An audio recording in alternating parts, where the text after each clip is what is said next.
రామ్ చరణ్ హీరోగా శంకర్ దర్శకత్వంలో రూపొందించిన చిత్రం గేమ్ చేంజర్. అంజలి, కియారా అద్వానీ హీరోయిన్లుగా నటించారు. అనిత సమర్పణలో దిల్ రాజు, శిరీష్ నిర్మించిన ఈ మూవీ తెలుగు, తమిళ, హిందీ భాషల్లో ఈ నెల 10న విడుదలవుతోంది. ఈ సందర్భంగా అంజలి కొన్ని విశేషాలను తెలియజేసింది. నేను నటించిన గేమ్ చేంజర్, మదగజ రాజా సినిమాలు ఈ సంక్రాంతికి విడుదలవుతూ ఉండటంతో చాలా హ్యాపీగా ఉంది. ఈ 2 చిత్రాలకు మంచి స్పందన వస్తుందనే నమ్మకం ఉంది.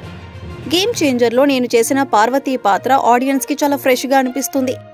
నా కెరీర్ లో ఇదే బెస్ట్ క్యారెక్టర్. ఈ పాత్రతో నాకు జాతీయ అవార్డు వస్తుందని అంటున్నారు. కథ విన్నప్పుడు నాకు అలానే అనిపించింది. అదే నిజమైతే అంతకంటే గొప్ప సక్సెస్ ఇంకేం ఉంటుంది.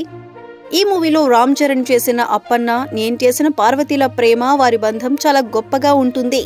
అదే ఈ సినిమాకు ప్లస్ అవుతుంది. చరణ్ సెట్స్ లో అందరితోనూ బాగా మాట్లాడతారు. దిల్ రాజు గారి బ్యానర్ లో 3వ సినిమా, శంకర్ గారి దర్శకత్వంలో తొలి సినిమా, రామ్ చరణ్ గారితో మొదటి సినిమా, ఇలా అన్ని రకాలుగా ఈ చిత్రం నాకు ప్రత్యేకం. శంకర్, మణిరత్నం గార్ల చిత్రాల్లో నటించాలని అందరికీ ఉంటుంది. శంకర్ గారి చిత్రంలో ఛాన్స్ రావటం నా అదృష్టం. గేమ్ చేంజర్ చూసిన చిరంజీవి గారు నా పాత్రను మెచ్చుకోవటమే పెద్ద అవార్డులా అనిపిస్తోంది. తమన్ సంగీతానికి మంచి స్పందన రావటం సంతోషంగా ఉందని అంజలి చెప్పారు.